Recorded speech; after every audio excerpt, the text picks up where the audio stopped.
Lordings, listen, and hold ye still. Hearken to me well, I shall you tell of the fairest battle that ever in England befell.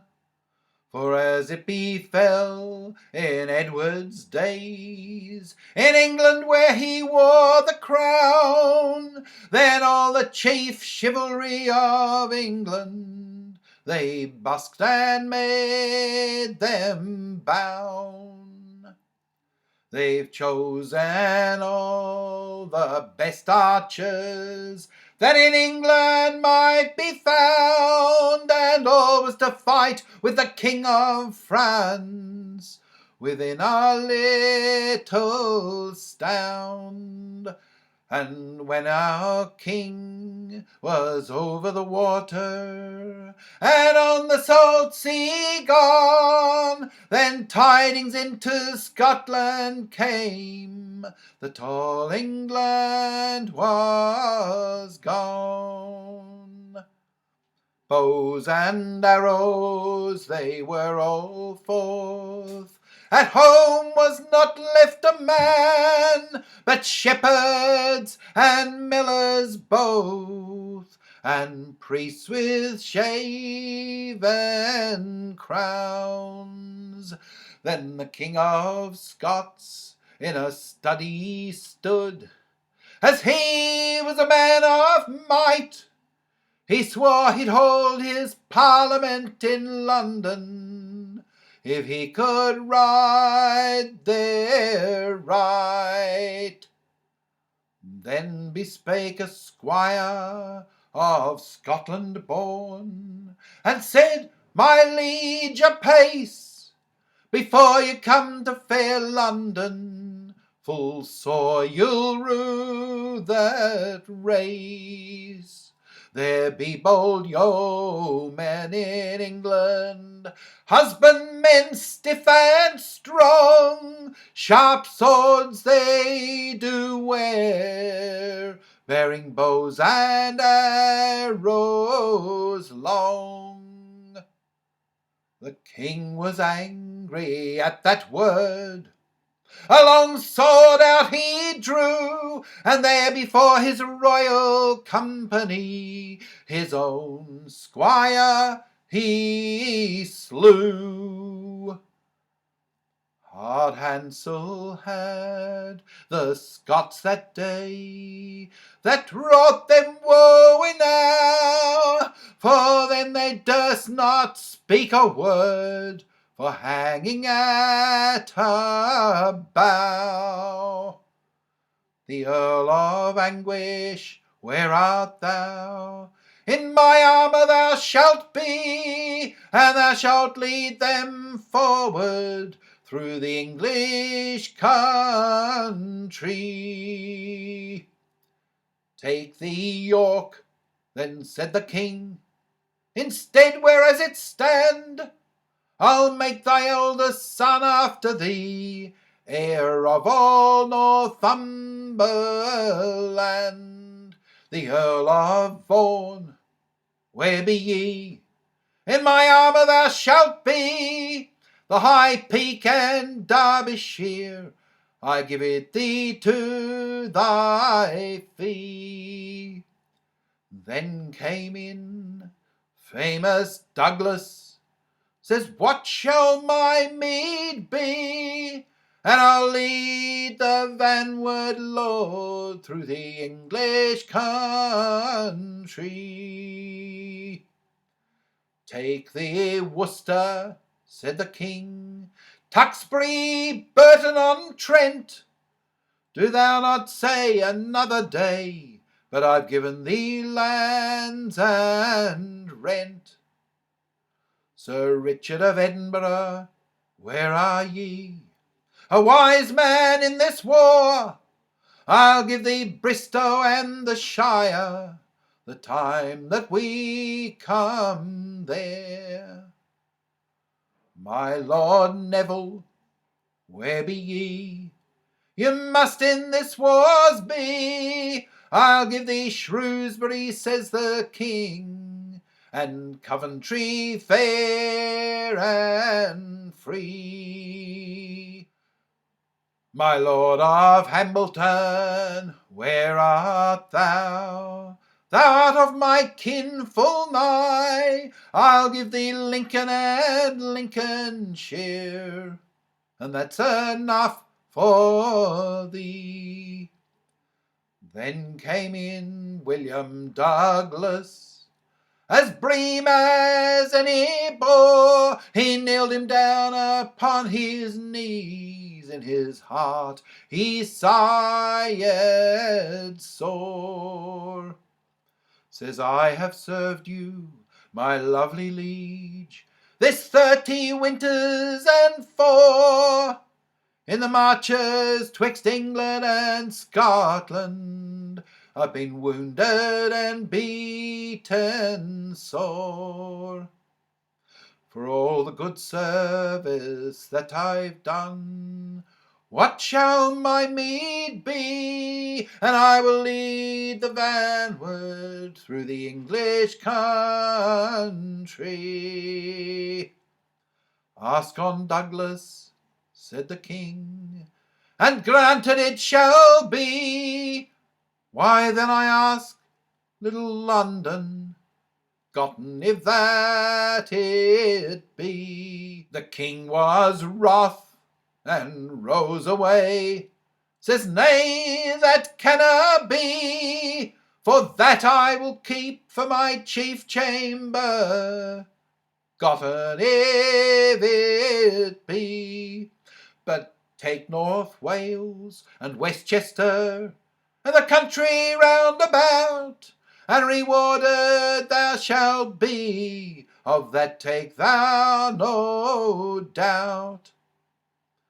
50 knights he made on a day, and dubbed them with his hands, rewarded them right worthily, with the towns in merry England. And when the fresh knights they were made, to battle they busked them bound, James Douglas went on before, and he thought to have won him shoon. But they were met in a morning of May, with the common of little England, but they escaped never a man away, through the might of Christ's hand. But of all only James Douglas, in Durham in the field, an arrow struck him in the thigh, fast flings he toward the king. The king looked toward little Durham, says, all things is not well. James Douglas bears an arrow in his thigh, the head of it is of steel. How now, James, then said the king, how now, how may this be? And where be all thy merry men that thou took hence with thee? But cease, my king, says James Douglas, alive is not left a man. Now by my faith, says the King of Scots, that gate was evil gone.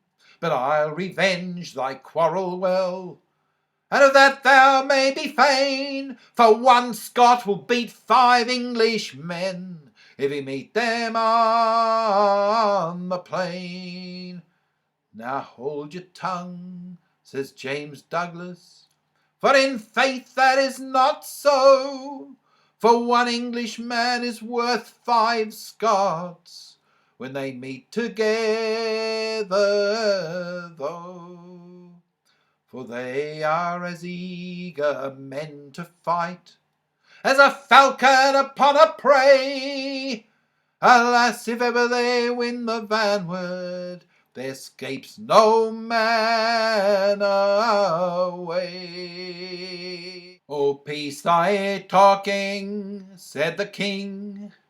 They be but English knaves, and but shepherds and millers both, and priests with their staves. The king sent one of his heralds of arms to view the Englishmen. Be of good cheer, the herald said, for against one we be 10. Who leads those lads? Said the King of Scots. Thou herald, tell thou me. The herald said, the Bishop of Durham is head of that company. For the bishop hath spread the king's banner, and to battle he busks him bound. I swear by St. Andrew's bones, says the king, I'll rap that priest on the crown. The king looked towards little Durham, and that he well beheld that the Earl of Percy was well armed, with his battle-axe entered the field. The king looked again towards little Durham, for ancients there see he. There were two standards, 6 in a valley, he couldn't see them with his eye. My Lord of York was one of them, my Lord of Carlisle was the other, and my Lord Flew Williams, the one came with the other. The Bishop of Durham commanded his men, and shortly he them bade that never a man should fight in the field till he had served his God. 500 priests said mass that day in Durham in the field, and afterwards, as I heard say, they bear both spear and shield. The Bishop of Durham joins the fray, with his battle-axe in his hand. He said, this day now I will fight, as long as I can stand. And so will I, said my Lord Carlisle, in this fair morning gay. And so will I, said my Lord Flew Williams, for Mary that mild May. Our English archers bent their bows, shortly and anon they shot over the Scottish host, and scantly touched a man. Hold down your hands, said the Bishop of Durham, my archers good and true. The second shoot that they shot full saw the Scots it rue. The Bishop of Durham spoke on high, that both parties might hear. Be of good cheer, my merry men all, the Scots are changing their cheer. But as they said, so they did. They fell on heaps high, our Englishmen laid on with their bows, as fast as they might dree. The King of Scots in a study stood, amongst his company, an arrow struck him through the nose, and through his armoury.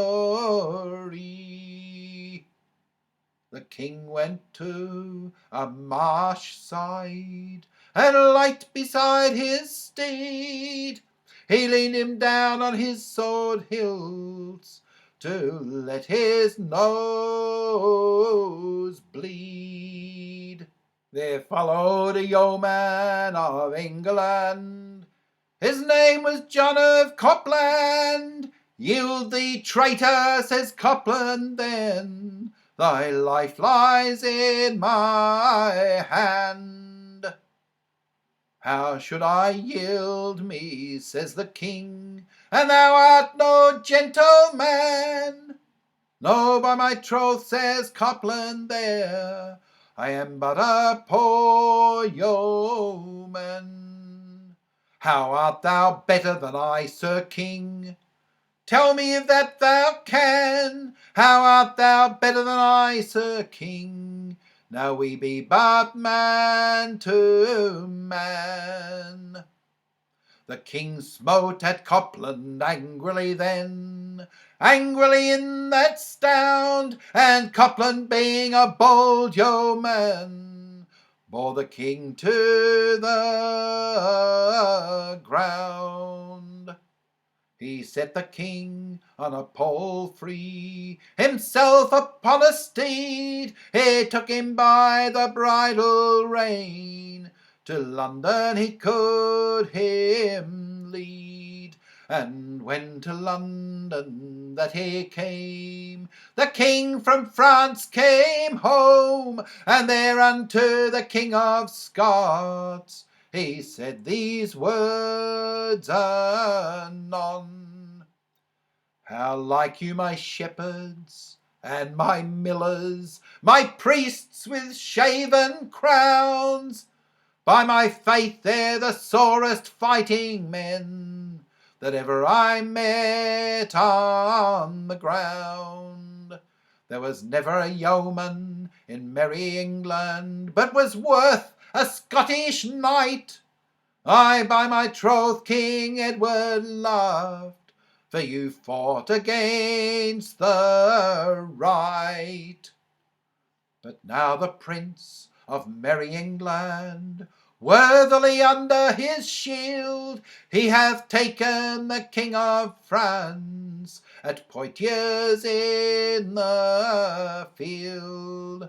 The prince did present his father with the lovely King of France, and forward of his journey he's gone. God send us all good chance. You're welcome, brothers, said the King of Scots, for I'm come hither too soon. Christ leave that I had taken my way unto the court of Rome. And so would I, said the King of France, when I came over the stream, that I had taken my journey unto Jerusalem. Thus ends the battle of fair Durham in one morning of May. The battles of Crecy and Poitiers all within 1 month's day. Then was wealth and welfare in England, solaces, game and glee, and every man loved other well, and the king loved good yeomanry. But God that made the grass to grow, and leaves on greenwood tree, now save and keep our noble king, and maintain good yeomanry.